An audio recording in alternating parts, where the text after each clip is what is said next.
Ngiyalibingelela zihlobo zonke ngegama lenkosi kusifundo sethu salamhlanje eseshumi lantathu. Mina engikhuluma kunye nani namhlanje umfundisi uJim Lilo. Ngizakunxusa abafundisi engilawo bana baziveze ngokuqhakathekileyo. Salibonani babukeli labalaleli, siyabonga ukuhola umoya engcwele kuzifundo fike sokugqiba ikota yethu okhulumayo ngumfundisi Miladube. Salibonani mahlabezulu ezikhonzi zikaJehova elibingelela lonke endaweni ezitshiyeneyo. Sengathi singaba lokukhonza okuhle ngesabatha namhlanje. Ibizo ngoMishael Ndlovu. Asikhothaniseni amakhanda lapho esikhona sibe nomthandazo. Baba wethu osezulwini, siyabonga ngothando langomsa wakho. Singena phakathi kwesifundo, sinxusa umoya wakho oyingcwele ubana ube ukukhanya kulesi sifundo, usifundise imfihlakalo yelizwi lakho ukuze siphile ngayo, sikwazi ngcono, sifinyelele ezulwini elitsha lasemhlabeni omutsha. Umthandazo wethu ukukholwa egameni likaJesu Kristu siyakhuleka, amen. Amen. Siyabonga bathandekayo uhambo lonke lolude sindawonye kusukela saqala incwadi kaIsaya. Kuleli viki besinezifundo bafundisi ezabantu abatsha. Uyikhofuthi abantu abatsha. Isifundo sokuqala sangithathekisa kakhulu, sahle saqala ngencwadi kaIsaya. Uma silobela ntshontsha amagama akhe, uveza ukuthi incwadi kaIsaya liBhayibhili eligcwele kodwa elincane. Wase kuveza sobala ebengakunanzelele ukuthi sehlukaniswa ngezigaba ezimbili njengeBhayibhili, iOld le New Testament. Phakathi kwalokho wase kuveza futhi ukuthi ilama chapters angu-39 kusigaba sokuqala. Iswa lama chapters angu-27 kusigaba sonjani sesibili. Umaloba uIsaya ukhuluma kakhulu ngoJesu Kristu. Okwanamhlanje nginanzela okunye ebengakunanzelele ukuthi lesi sahluko njengeBhayibhili sicina ngendlela iBhayibhili icina ngayo. Sicina ngokukhuluma ngomhlaba omutsha. Amen. Lezulu elitsha. Ange nginxuse umfundisi kaNdlovu ukubana asifundele indiyana yokufundwa ngekhanda. uIsaya 65 esincane ngo-17. Ngifunda uIsaya 65 ivesi ngeka-17. Ithi, ngoba khangela ngiyakudala amazulu amatsha nomhlaba omutsha, izinto zakuqala kazisayi kukhunjulwa, kazisayi kuphinda zifike engqondweni. Siyabonga. Kanti isihloko saleli viki sithi sona ukwenziwa butsha komhlaba wethu. Mfundisi Dube, nxa ulalele lesi sihloko sanamhlanje, ukwenziwa butsha komhlaba, le ndinyana yekhanda ebalwe nguNdlovu, kambe kulobudlelwano bani phakathi kwalezi zinto zozibili?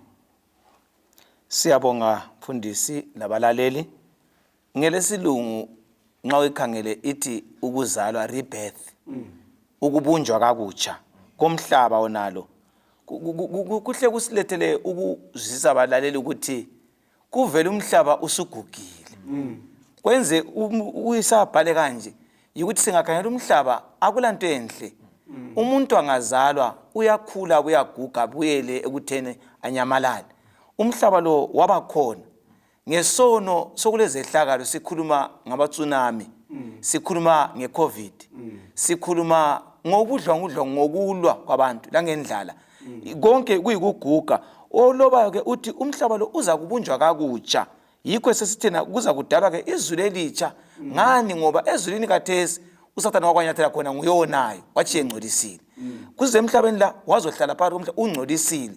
so umlimi uthena ngizadala kakutsha ngibuyisele sibona ukuthi olobayo uthena kakusoze kukhunjulwe njalo lokho esiyikho khona khathesi akutshoyo ukuthi sesisindisiwe sesibuyela ekuhlaleni loNkulunkulu imicabango yonke le eyokuhlukuluzeka lokudinwa lokufela kuzaphela sinikwe imicabango emitsha bekusokungithukamela kundatshana ebhalwe ngumlobi lapha nothi kulomfana oleminyaka 12 lo mfana kuthiwa wabala ngezinkanyezi wasebona inkanyezi enkulu ilanga kuthiwa ilanga ekucineni liza kubhidliza lichise umhlaba unyamalale kuthi umfana lo wasesithi kunina kanisa esikolo mina ngisadingana esikolo lithi ngiye esikolo umhlaba wathi uzajabalala wamthatha waya kudokotela wemuli wafika wathi kathi mfana uthi kuyini wathi phela ngithe ngibala lapha kathiwa umhlaba uza kuchiswa lilanga unyamalale ngilandani bamchasela ukuthi hayi lanxa sisifa kodwa kumele siphile ngoba ekudeni kokuphila kwethu nxa sinikwe uNkulunkulu siza kuphila lezo nsuku kodwa ingqondo ayelayo ngeyokuthi umhlaba uza kuchabalala usinika lathi ukwazi ukuthi singaze sibe iminyaka eminganani emhlabeni kumbe ngikholisa kanganani ingqondo ukuthi uyakuchabalala ingaswelakali ngoba umhlaba omutsha usilindele lezwe elitsha. Siyabonga ukuzwa lokho kuba umhlaba omutsha kanjani usilindele. Yebo umhlaba ungachabalala kodwa umhlaba omutsha kanjani usilindele. Siyabonga ngalokho. Akuphinde njalo ungifundele ivesi efana nayo uverse 17 ithi ngoba khangela ngiyakudala amazulu amatsha nomhlaba omutsha izinto zakuqala kazisayi kukhunjulwa kazisayi kuphinda zifike engqondweni. Siyabonga. Sizwisisa incazelo bani kuYisaya 65 uma isitshela ngezinto zakuqala ezokukhunjulwa. Nxa uyilalele lincwadi actually uyibona ikuthatha ikusa encwadini kaSambulo izulu elitsha umhlaba onjani omutsha kodwa nxa sesiya kuverse 20 kunezinto ezingani ziyangikhathaza. Uthola uverse 20 esethinta ukuthi kulokufa kube kukhona kuYisaya kanti nxa usiya kuSambulo u21 ithi ukufa kwenjani ungasekho.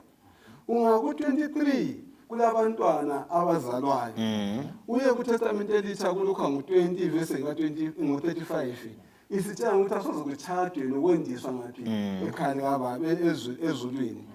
So nxa sikhala lezi zinto zozibili siziqathanisa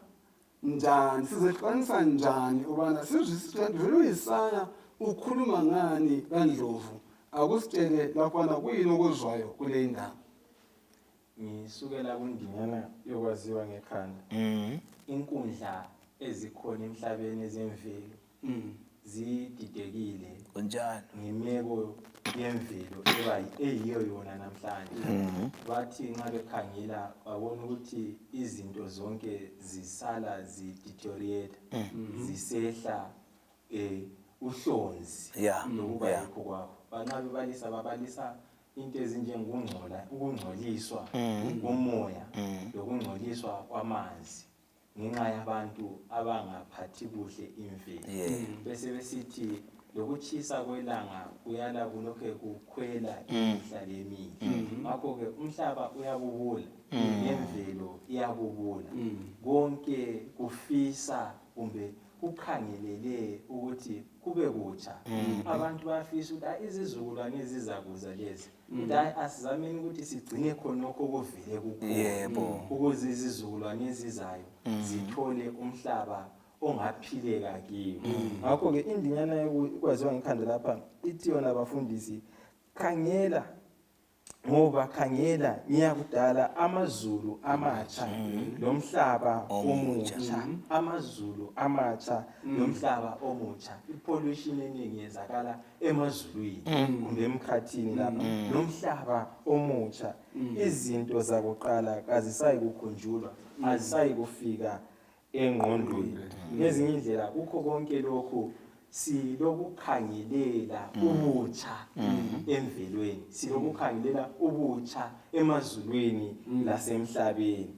uIsaiah nxa ebhala ebese silethela lapha umfanekiso weJerusalema jalokho esikukhangeleleyo ukuthi hayi iJerusalema lesizwe sako-Israyeli uNkulunkulu esikhetha wasimisa ukuba sibe yisibonelo Kunjalo. wasimisa ukubana sibe yisampulu nxa kusiza kwezokulima sibe sesiqongweni ezintweni zonke nxa sisiza ekuphatheni imvelo nasekuphatheni abanye abantu kube sesiqongweni sibe yisibonelo ezinye izizwe zize zifunde kulesi sizwe nxa ebhala kuvesi ngelika 25 lapha ukhuluma ngezilwane ngezinye indlela uIsaiah usibonisa ukuthi lokhu ubuhle uNkulunkulu ayekuhlelele isizwe sako-Israyeli yikho afisa lathi namhlanje lesizwe sanamhlanje sibuyele kulokho okwakuhleliwe vele kukhona elizwini likaNkulunkulu. Ngiqhubeka then sizafunda ukuthi kuvesi ngelika 21 lo vesi ngelika 20 sifunda ukuthi uNkulunkulu lanxa umhlaba usala usehla uhlonzila uNkulunkulu kazange ahlaba utshintshe khonapho kodwa wavumela ukuthi wapha abantu ithuba lokuthi bakhethe wavumela ukuthi uqhubeke ngoba lenjongo ukuthi ekupheleni kwesikhathi nasekupheleni kwezinto zonke uzabuyisela uzavuselela ungafunda kuvesi ngelika 20 lapha uzakuzwa ukuthi hayi kumbe ngibale lapho uvesi ngelika 20 ithi yona kusukela lapho kakusayi kuba khona ofa ebantwaneni hayi akusayi kuba khona ofa ebantwaneni namaxhegu layo azafa sefikisile iminyaka le engu100 ngezinye indlela le yisibonelo esimiswayo ukuthi hayi nxa ukuthi izinto zihamba kuhle konke kumele kuhambe kulolu luhlu ngezinye indlela ngokungena kwesono lalokho esidlula phakathi kwakho emhlabeni sithola ukuthi izinto ziyehla kodwa uNkulunkulu usifundisa ukuthi usivezela ukuthi ngebhuku lika-Isaiah ukuthi hayi izinto lezi zilecebo lokubiselwa lapho ezazimiswe khona kulecebo vele likhona kusukela kudala umhlaba ukuthi izinto lezi kumele zibuyele khonapho zingabe sezintshintshile isimo kodwa kumele zibuyele khonapho njengeJerusalema layo kwakumele ibuyele khonapho ibisisiba yindonsela kwezinye izizwe. uDube ubona kule ncazelo ehamba kanjani njalo kuNdlovu esethilo kundaba efana nayo. Ngithathekiswa abafundisi ukuthi sincede abalaleli lathi sizincede lapho ukuthi nxa iBhayibheli ikhuluma ngokuthi umntwana kayikufa engafiki i100 years kutshengisa ukuthi semhlabeni kodwa sikhuluma ngezulu elija emhlaba omutsha lapha balalela sibambene ukuthi umlimi wayehlosile ukuthi uIsrayeli aphila impilo egcweleyo ayinikwe nguThixo emhlabeni. UIsaya ukhuluma kabili la ukhuluma ngoIsrayeli esemhlabeni ukuthi wayemela aphila impilo enjani abe sekhangela ke ikusasa yethu uIsrael namhlanje thina ke siya kuJerusalema elezulwini akusabalwa ngeminyaka lapho kusambula sithi akusela minyaka khona sesiphilina phakathi ngabe uIsrael waphila kuhle kwangala umntwana omele afe ngafika ngeminyaka yakhe ngenxa yokubaleka kuNkulunkulu yikho sesifa sibancane kodwa wayenambithisiwe impilo engapheliyo khathesi ke ngoJesu bathandeka abalaleli kasidingeni uJesu asakhulume ngeminyaka e100 sesikhuluma ngena phakade sesisindisiwe kukimi la kuwe ukulangathela izulu elitsha lomhlaba omutsha ngokwamukela uJesu umsindisi uphile ngendlela yakhe. Kule ndaba elithintile lapha ethena izinto zokuqala asayi kukhunjulwa nxa uthanda zokuqala kuyini ongasayi kukhunjulwa ukuthi sesingasacabangi nasacabangilanga lokho sike sakubona silapha emhlabeni lakukhona nani okuningi kutshoni ke khona ukuthi into zokuqala asanjani khunjulwa noma ngubani ngaphendula phansi. Ngilomuca lapha othi kuthiwa ingqondo yethu iyabe ingasa hlutshwa ibe le stress ngesikhiwo ukukhathazeka ngokuthi umalume amenda angambone esindisiwe kungani umkamesele akutsho ukuthi asela ngqondo emhlabeni yokukhumbula insizi lezinhlupho sesingaxoxa lo Jesu kathi lapha nokuhamba nje na uzubheka mntana ngoba ukuthi sesizixoxela ngoba sesikhutshiwe ingqondo yesono yokukhathazeka sesihleli kuhle lo Jesu Kristu. Ngiyakukhulekela lokho bathandekayo ukuthi ngiyephila lapha ngizoziphinde ngikhumbule ngijula ngokufikelwa kwami Yeah. izinyembezi zokukhala into esingamele sizikhumbule zonke zona zangoba vele njalo Dube sechilo ziyaletha ukuhlukuluzeka kwengqondo kule ndaba eveza ukuthi uNkulunkulu unjengomagnethi ongcwele odonsa abantu akusifundele uIsaya ngo66 ivesi ka18 ka19 Zathi ngibalele kuleli iBhayibheli engakalokho zisakhangele kwelakhe iBhayibheli ngibona leli lingiphatha ngcono uthi ngiyazi imisebenzi yabo nemicabango yabo ngiyazi ukubutha zonke ngiyeza ukubutha zonke izizwe nezilimi zifike zibone inkazimulo yami 19 ngiyakubeka isibonakaliso phakathi kwazo ngithume abakhileyo babo kwabezizwe iThashishi iPhuli iLudi abagoba umsalo nabathubali naseJavani eziqingini ezikude ezingezwanga umbiko ngami zingabonanga inkazimulo yami baze balande ngenkazimulo yami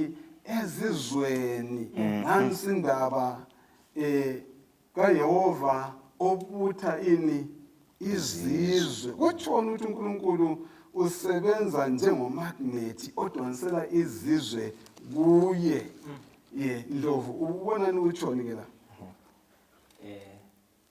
magnet maskineta mathathe insimbi ezimbili ususondeza magnet maskineta uyadonsa insimbi azilethe eduzane zinamatheli zigqile zibambelele khonapho ngezinye indlela lokhu sikuvezelwa nguIsaya chapter 66 verse ngika 18 ithi yona inkosi ngiyeza ukubutha zonke izizwe ngiyeza ukubutha zonke izizwe ayikhona uIsrael kuphela emhlabeni silezizwe ezingaki eziningi kakhulu uNkulunkulu uthi hayi ngiyeza ukubutha zonke izizwe ebese qhubeke bese sithi lemihlobo yonke lemihlobo yonke xa kungesikho zizwe ngibutha lemihlobo yonke ebese sithi yona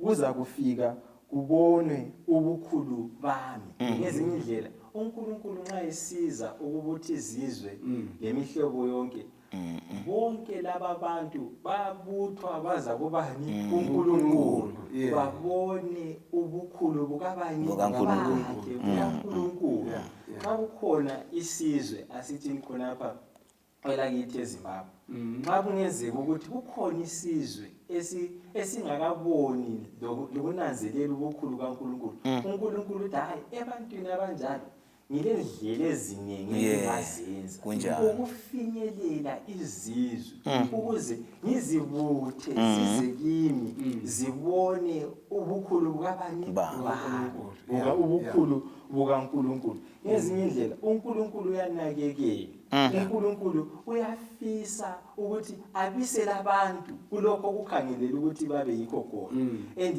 lokhu uNkulunkulu ukwenza ngobungcwele bakhe ngoba yena uthi khangela ngizako ngezinye indlela lokho kakwenziwa ngomunye umuntu kumbe ngamandla omunye umuntu kwenziwa ngobungcwele bamandla kabani kaNkulunkulu obutha agoqe zonke izizwe lendimi zonke labantu bonke abalethe ekukhanyeni abasemnyameni uNkulunkulu uthi hayi ngiyabadonsa ngilendonsele engilayo ngabo ngilecebo engilalo ngabo ukuze laba bantu baze enkazimulweni kaNkulunkulu babiselwe lapho okumele babe khona ungabaletha ngayiphi indlela enkazimulweni kaNkulunkulu nxa ufunda ivesi ka18 uverse 18 ngidinga ukuthi ngiyazi angikhangele ivesi lika2 levesi ngelikabani lelika5 la ngengikhayona la mavesi amabili zonke lezo zinto zenziwe ngesandla sami kwavela kanjalo konke lokho usho Jehova kepha yilo engiyakumbeka beka kuye ohluphekayo nomoya wami othuthumelayo ngezwi lami no engufuna abathandekayo zindlela ezingafinyela abantu lapha ngihlala legama elivezwayo ukuthi ngezwi kabani lami Dube yiphi indlela kutshona ukuthuthumela ngezwi likaNkulunkulu nxa sifunda ikakhulu kumavesi anu kutshona ukuthi ungathuthumele ngezwi likaNkulunkulu kutshoni lokho mhlawumbe ngingaphendula umbuzo uIsaya 66 uqalisa ngokuthi uNkulunkulu uyasiveza ukuthi isihlalo sakhe siphakeme siphezulu umhlaba kulapha nyathele khona kakula muntu ongathi uNkulunkulu kamzwanga ngoba ubambe yonke indawo yikho ngiza kini ukulibutha nxa esithi ubusisiwe ke othuthumelayo umlimi singamazi singabutheka ngelizwi lakhe ngoba ukulila ilizwi lenza sibutheke sibe esibayeni sakhe izolo uIsrayeli ube amyekela lahleke ngoba uphikisile esekhona ngale ayembutha ambuyisele futhi athi hambanile kwakha imiduli liyana liyendaweni yenu balaleli umlimi ufakile indlela yesiphambano ukuthi ngokukholwa kuJesu esibuyisela elizwini lakhe sesibutheka sesingabizwa njengabantu bakhe sibuyele kuzwile licha nomhlaba njenga umhlaba usugoqwa so indaba isekuthini sesabeni uNkulunkulu simkhonze yikho ukuthuthumela phambi kwenkosi uDube uke watsho wathena indlela uIsaya loba ngayo ubaqambile uthinta okwenzakala ngesikhathi sakhe uIsaya kunjalo ilihlo lakhe ligijime lekhangela uIsaya kuIsrayeli wakomoya nxa bengilalele echasisa evesi ka18 lika 19 bese ngizibonela mina uSamuel chapter 14 verse ka6 lapho uJehova elesigijimi esikhulu esidinga abantu bezindimi zonke bomhlaba wonke jikelele uNkulunkulu ubutha zonke izizwe izolo lokho ukuthi uIsrayeli nguyophethe indaba yokholo kuNkulunkulu kodwa uNkulunkulu ukhabana asindise umhlaba njani wonke jikelele umhlaba wonke jikelele ukuze akwenze lokho kumele kube lothumo olufinyela abantu bonke olakwenza abantu bonke bakhonze akungifunele ivesi ka19 kuIsaya 66 le verse ka21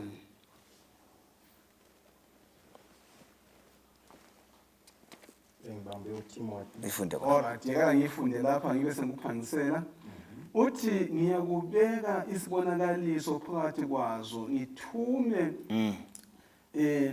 ababalekileyo babo kwabezizwe iTashishi iPhuli konke lokhwana uthi ngihle ngijimele ku20 bayakuletha bonke abafowabo bebakhipha ezizweni zonke ngamahashi nangezinqola nangezinhlaka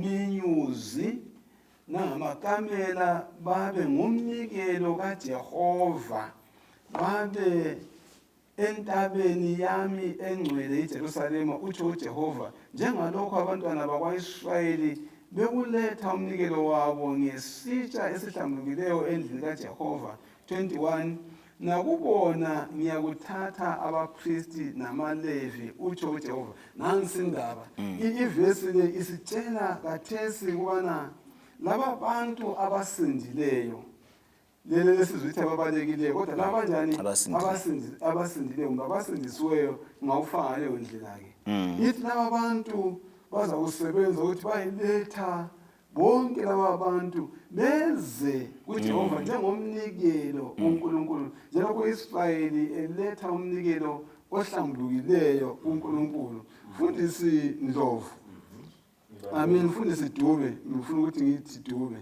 kutshoni lokho ukuthi bona abantu abasindileyo baletha abantu bezizwe njengomhlatshelo kumbe njengomnikelo enkosini akuqathanise lempilo yethu namhlanje uthi nxa ususindisiwe kumele kwenzakala ngempilo yakho sikuthumo lwevangeli bafundisi labalaleli lapho uNkulunkulu ubuya kundima esijayeleyo okuthiwa kuna ngiza kuhamba I will go sizobizwa nguThixo ukuthi selikholwa kodwa ngilisebenzisa njengesandla sami idlawo lami lokuyakuthi izizwe.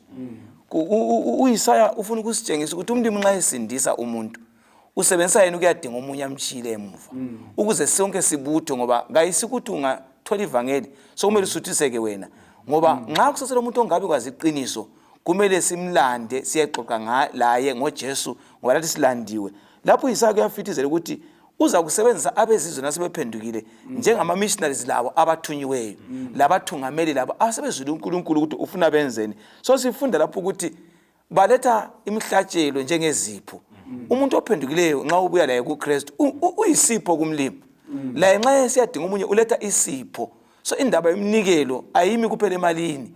Ukuyadinga umuntu umletha kuKristu ngumnikelo omuhle othokoza izulu la uthokoza ukuthi inkosi ikwenza waba ludlawu lokulanda omunye. Balaleli lababukeli, umlimi uyakhuthaza ukuthi usemsebenzini okubutha izizwe ngoba ingxenye ngibe ingxenye ngoba ekucineni siyakusindiswa udumo lusiye enkosini. Siyabonga. Engufunda lapha Ndlovu ukuthi nxa ususindisiwe waphendukela kuNkulunkulu awuphendukelanga ubana uzehlala emabhentshini. Ususibonga owakubo ukuthi amen.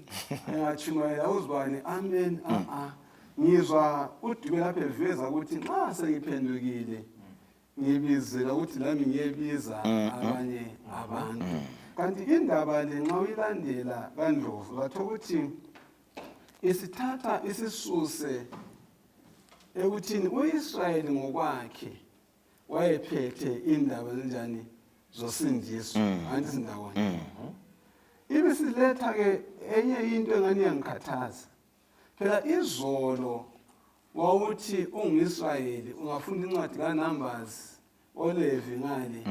UnguIsrayeli wawungeke wangena endaweni etempelini, endaweni ezithize etempelini. Kwakumele ube ngophuma emulini kaAaron kunjani kunjani. Ya. Kodwa iverse ka21 lapha iletha omunye umbuzo ongikhathaza engqondweni zami. Ithi kulabo abantu ababuthiwe bevela izizweni zonke okuyizizwana nje. Ithi kubona labo bantu abanye babo baza kufakwa babe abapriest ngoBalevi. I mean sifundani ngale ndaba? Ndlovu. Now uTimothy ngo-2 ivesi ngika 4 oqala uthi yena ofuna ukuthi bonke abantu basindiswe njalo beze elwazini lweqiniso. Bonke basindiswe, right? Abapriesti ngabantu ababemele iqiniso. Njalo ngabantu ababefisa ukuthi abantu bonke baze ekwazini iqiniso likaNkulunkulu. Bona bemela ubani uNkulunkulu. Icebo likaNkulunkulu ngabantu ukuthi kumele babe ngabavangeli. Kumele babe nendonseli. Ngitsho noIsrayeli wakudala uNkulunkulu umbeke ukubana abe ngumvangeli kwezinye izizwe, abe nendonsela. Lathi ke namhlanje njengoIsrayeli wanamhlanje sibekiwe ukuthi sifakaze indaba ezinhle emagumbini womanye womhlaba, sihambise ivangeli. Ezinye indlela lapha sithola ubudlelwano phakathi kwethu lobani noNkulunkulu, ukuhambisana kwethu lobani noNkulunkulu. Sisebenzela abanye abantu ukuze indaba ezinhle zihambe zisakazwe kuzo zonke indawo. Bese sibona ukuza kukaJesu Kristu. UJesu Kristu uyaphila athatha isimo sokuba ngumuntu aze lapha emhlabeni azophila ukuze abe ngumhlatshelo afela abantu izono zabo baze ensindisweni baze enkazimulweni yakhe. Xa sokwenzekile lokho isizwe sikaIsrayeli sakweIsrayeli siyamphika uMesaya. Akhumbula omunye umlobi xa ebhala ngembali kaJesu Kristu uthi yena amaJuda ayala athi asila omunye uNkulunkulu ngaphandle kokasiza. Bathi akula omunye uNkulunkulu uNkulunkulu esimaziyo ngaphandle kwasiza lo Messiah asuNkulunkulu wethu ngezinye indlela uNkulunkulu wasesiphi abantu bezizwe ukuthi labo babe yingxenye ekuhambiseni indaba ezinhle. Sithola ukuthi lathi lapha singabe singasoma priest esivela endlini yamaLevi endlini kabani endlini kaAaron but ngokusebenza kwethu ngokuphila kwethu izimilo zethu konke sikwenzayo sihambisa indaba ezinhle zeqiniso eziba indonsela abantu baze ekukhanyeni. Siyabonga kakhulu ukuvezela ukuthi akudingi ukuthi ngibe ngumIsrayeli ubana ngibe ngumvangeli wezikaNkulunkulu as long as ngizinikele uNkulunkulu lami ngingaba ngumpriest lo dube kuyini okufumanayo futhi kundawo efana nayo nale. Ngisuka ngigijime ngiye kuPeter uqala phana ngo2 ivesi la 9-10 ukuyifinqa ethi lina lingabohlango olukhethwe abobupriest abasuswe emnyameni bafake kukhanyeni ukumemezela indaba ezinhle ebantwini. Ubupriest uJesu wabuya wabukhupha kuAaron lendlu yakhe ngenxa ukuthi Israyeli wayehluleka wasebufaka emntwini wonke wamukela uJesu ngomsindisi. So umuntu wonke sengumpriest. Ubupriest bakhona ikuphila impilo kaKristu akayithinta indlovu leya ukuphila intando kaNkulunkulu uthungamela abantu ekulungeni. Isimilo sakho asibe magnet odosela abantu kuJesu. Ukukhuluma kwakho lokhu ukholwayo lokwenza kakudonsa abantu ngoba ulobu priest antsho liyakwazi bafundisa ukuthi umpriest wayethi angangena laphana esiyanikela engavuma ngisona wayefela phakathi. Isibindi esihlazo siyesabisa khathesi sihamba sithwele uYesu ezifukweni zethu lemzimbeni lesono kuhlangene. Itempeli yakho na umzimba wami uJesu tizwana kawufi ngenxa yesiphambano khathesi kodwa mzona ngisiza impilo yokuphila uhlanganisa ibulala ubupriest. Balaleli singabapriest esikhona lapha emakhaya ungumpriest ukhona phila impilo yompriest kwathi ungena endlini engcwele enhlizweni yakho uhamba loJesu zama ukucela uKristu aqunte konke okungayisiko uzibe ngumpriest odonsa abantu besekukhanyeni. Siyabonga ukuchasela konje ukuthi singabapriest angithi sabathi umpriest ngapha uNkulunkulu ongcwele ngapha isoni umsebenzi wakhe uthahlanise njani laba babili kunjani. Yes endaweni kaNkulunkulu siyabongana sazi ukuthi as long as sithe saphenduka sazinikela uNkulunkulu sonke sesingene ebupristini obungcwele obumangalisayo sesingene phakathi kwemuli enkulu emangalisayo. Akungifundele uyiphinde njalo ivesi ka21 nale eke ngakhuluma ngayo kuyisango 66 akuyiphinde njalo ukuthi abanye babo Isaiah 66 ivesi ngelika 21 abanye babo ngizabenza babe ngabapriest namaLevi itsho inkosi. Right. Sizananzelela abathandekayo ukuthi uIsrayeli lo wayevele ebizwa ukuthiwa ubupriestly kingdom umbuso kanjani wabapriest. Sananze ukuthi besuka ekugqilini eGibhithe befika esigcaweni saseSinaya uJehova lapho esefumana abanike imithetho ukuthi baze sebefika ezweni abahlala kulo bazaphilisana kanjani. Enye yezinto uNkulunkulu ahlayenza phana yokumisa njalo isizwe sakhe ukuthi lesi sizwe kumele sime ngayiphi indlela ke. Kulapho ufunda ku chapter chapter 19 evesi lika5 lika6 lapho uJehova ethi nxa lingilalela ngizalenza leyo ngumbuso kanjani umbuso wobupriest ngizidawonye. Sibona kusiba nenguquko bani sibona beyikhutha ngaphi laba bantu ubana babe ngumbuso wabapriest. Sonke sikuya kundawo esandibona sikhulume ngayo lana ukuthi lathi singabapriest kodwa sibona lapha laba bantu beyikhutha ngaphi besebenza njani besehleka ngafana bayigcwalisele into okumele kanjani bayigcwalise.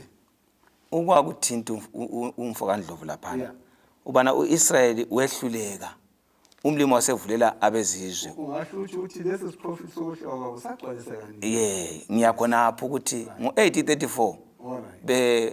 bebulala uStephen. Umlimi wahle wasusa ubuprista ko-Israyeli. Wathi sobuvuleke ebantwini bonke abakholwa egazini likaJesu. So khathesi umlimi uphakathi kokwenza isidingo esikhiwa i-community of faith. Wonke umuntu okholwa kuJesu usemulini yobuprista. Sekhangelela ukuthi impilo yakhe sithatha umsebenzi wabe inikwa abaprista izolo ayifanga siyayithatha siyisebenzise. Kodwa ubuprista obuqonde endika Aaron bafa. So busiza kithi indlela abayoziphatha ngayo yokuthi umele abe yisibonelo phambi kwabantu ukuze angafi labantu kaNkulunkulu bafi. Kumele umKristu ongilaleleyo lami engikhulumayo ngidinga ubupriest obunguJesu Kristu. Esikufunda kakhulu lapha ukuthi sokubuye ngapha kithi umbhalo uyakhuluma ungabala umsebenzi ngo-26 verse ngeli ka-20 mina ngifuna ukuthi ngikhulume uGalatia ngo-3 verse 28. Ithi yona lapha ngenxa yokuthi uKristu wafaka kithi ukulunga ekuthethe kwa-Israyeli ngesiphambano akusela mJuda akusela mGreek akusela wezizweni akusela obotshiweyo okhululekileyo bonke kuKristu sebe ngabantwana bakaNkulunkulu. So umunye wathena nxa siphaka phambi kwenkosi esiphambanweni kuthiwa the ground is level. Bathandekayo nxa sikuJesu okudingakalayo yikuphila impilo yesiKristu. Yena leyana eka-11 verse 26 kumsebenzi ukuthi kwaqala eAntioch ukuthi ngamaKristu ngoba bebona ukuthi badla njengoJesu bagqoka njengoJesu bahamba njengaye. So njengabantu abayimuli yokukholwa siphila ubupriest yini namhla kumbe silembuzo. uJesu kambe kasoze asiyekele njengo-Israyeli wenyama izolo na ngoba lathi silokhu sibuyela ezonweni zesifarisi ngapha silobupriest obuqotho. Mina ngiyakhuleka ukuthi onilaleleyo lami engikhulumayo sike sibe lobupriest obuqotho phambi kwenkosi. Siyabonga. Kunengozi bani uma saphila upriest obuqotho babo. Kangoba lengozi bani nxa ukhangele ihistory yayizolo imbali yayizolo ngoIsrael. Ngiza kuthathela kuRomans 11:17 no 18. Uthi thina sibe lugatsha oluthethwe. Hallelujah. Sabuya sazogqunywa. Evangelini. Ngezinye indlela sithethwe endaweni ezitshiyeneyo. Sithethwe emnyameni. Zalethwa ngaphi? Ekukhanyeni. Ukuphendula umbuzo wakho mfundisi. Ugatsha olungatheliyo izithelo yenze njani? Luphoswe emlilweni. Luyaganulwa kumbe luqala luprune lufuna isikhathi luyendlalelwe konke lulungiswe kodwa lungaqhubeka lokho lungatheli izithelo lungathi isiphetho salo ukuthi liyaqhubeka. Ngakho-ke kuqakathekile kithi ukuthi senze ilizwi likaNkulunkulu okutshiwoyo elizwini likaNkulunkulu sikwenze singabe kwazi kuphela kodwa siphile ngakho njengabantu abenzela umusa balethwa ekukhanyeni. Asihambeni ekukhanyeni siphile ekukhanyeni sihlale ekukhanyeni ukuze senelise ukufinyelela emhlabeni omutsha nasezulwini elitsha. Haleluya. Singakhohlwa ukubana indaba yonke ngumhlaba omutsha lezulu elitsha. Lezulu elitsha. Ukuze inzalo lebizo lami lebizo lakho kusale kukhona kugxile kungasuki lapha. Ake ngifunde lapha ivesi ka-22. Uvesi 22 uthi ngokuba njengokuba izulu elitsha nomhlaba omutsha engiyakukwenza kuyakuma phambi kwami utsho uJehova.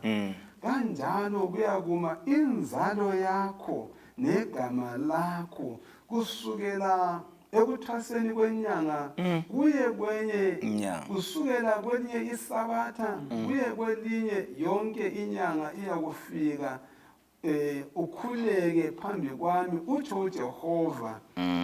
Wathi mhle ngifunde kuverse 24 uthi bayakuphuma babone izidumbu zabantu abaphambukile kimi ngokuba impethu yabo ayikukufa nomlilo wabo ayikucima babe isinengiso kuyo yonke inyama. Bathandekayo nawe ngakholisa ukuthi ngangigcine ngoverse 23 lapho simkhonza uJehova konke kube njani kube kuhle konke. Kodwa nxa sesingena kuverse 24 sokuletha uhlupho engqondweni zami letha uhlupho engqondweni zami. Maybe ngingakakhangela uverse 24 ngisacala bana ngizwisisa kutshoni ukuthi inzalo yakho legama lakho kuza kuma. Sifumana themba bani kule indaba? Ngibani ongayiphinda nguNdlovu? Now uIsaiah lapho sitshela ngomhlaba omutsha nezulu elisha. Yes. Esikwaziyo ngomhlaba omutsha ukuthi uza kuma ngokuphila. Abantu abahlanganyela kulokhu bahlala inaphakade. Ngezinye indlela igama lakho ibizo lakho lokhu lakho kuyingxenye yokuhlala inaphakade. Siyabonga. Lesisiloyiso esihle kakhulu. Siyabonga kakhulu. Siveza ukuthi akulalutho olutshintshayo uzahlala phakade. Kanti ke Dube ngibe sengihluthwa yile ndaba le. Indaba kaverse 24. Sokukhulunywa ngezidumbu.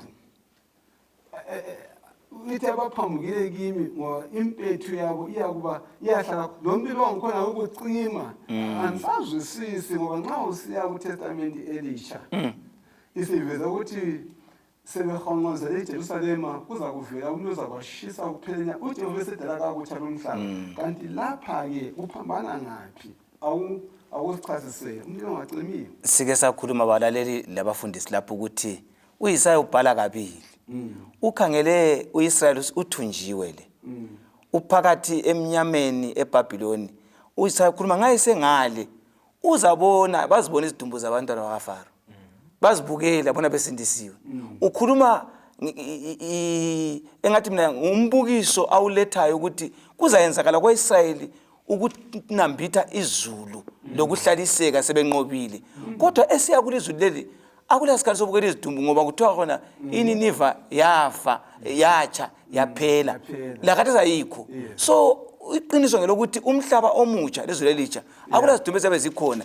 uIsaya wayekhuluma okwakuqala ekhangelisa lwenyama ngithi isizwe lokomoya kuzabhidizwa kuphele kunya akuphindi kube khona ngoBhayibheli itsho njalo. Thina kasikhulekeleni balaleli ukuthi sibe khona emhlabeni omutsha lezulu elitsha. Inkosi sisize inhlupho lezidlule kwelinye ilanga sithokoze sesekusindisweni. Okunye okuvezwayo lapha ukukhonza uNkulunkulu. Ukudumisa uNkulunkulu kuzaba isenzo esizasenza inaphakade. Esizasenza kuleli dolobho emzini omutsha semazulwini amasha. Bona kuqhakathekile ukuthi thina esisaphilayo emhlabeni siqalise ukukwenza ukudumisa uNkulunkulu sisasemhlabeni ukwenzela ukuthi lathi siphatheke ekudumiseni uNkulunkulu lasekukhonzeni. uIsaiah uyacaca lapho uhlathi yena ukukhonza lokhu ukwenzakala ngeSabatha. Uthi usuka kwelinye Sabatha usiya kwelinye futhi iSabatha. Abantu bonke bazakuza. Haleluya. Inkosi badumise ubani uNkulunkulu.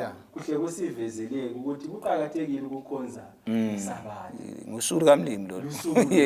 Kuqhakathekile ukuthi siqalise ukukhonza ngeSabatha. Siyapractice uNkulunkulu siligcinele ingcwele iSabatha ngoba le ongcwemeni ekhaya ezulwini ukukhonzwa ngalo iSabatha. Siyabonga kakhulu bathandekayo.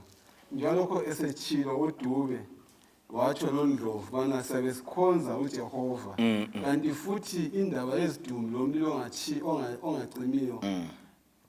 Ulimi kalisho ukuthi into le kayicimi. Hayi ulimi luthi lumlilo uzakuchisa usangasela thulani ngoba yaluthi uzakuchisa uqede konke. So thandekayo ngifisa ukuthi just 1 second nje ngamafitshane Ndlovu ngamafitshane Dube njengoba siphetha isifundo sekotali kambe silelizwi bani esingalethula kulabo abantu abalaleleyo emva kwalokho uthi uzathi asikhulekele ngibani ongaqala engaqala phakathi kwenu.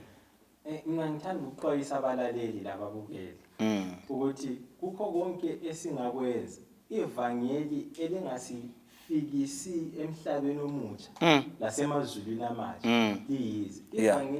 Ivangeli licine empilweni kahle. Ivangeli licine kuphumeleleni. Ivangeli elingasitsheli ngombuso kaNkulunkulu ozayo kalisise ekhaya ezulwini. Siyabonga abalaleli. Izifundo zonke sesifundileyo kuthiwa khona duduzana abantu bami.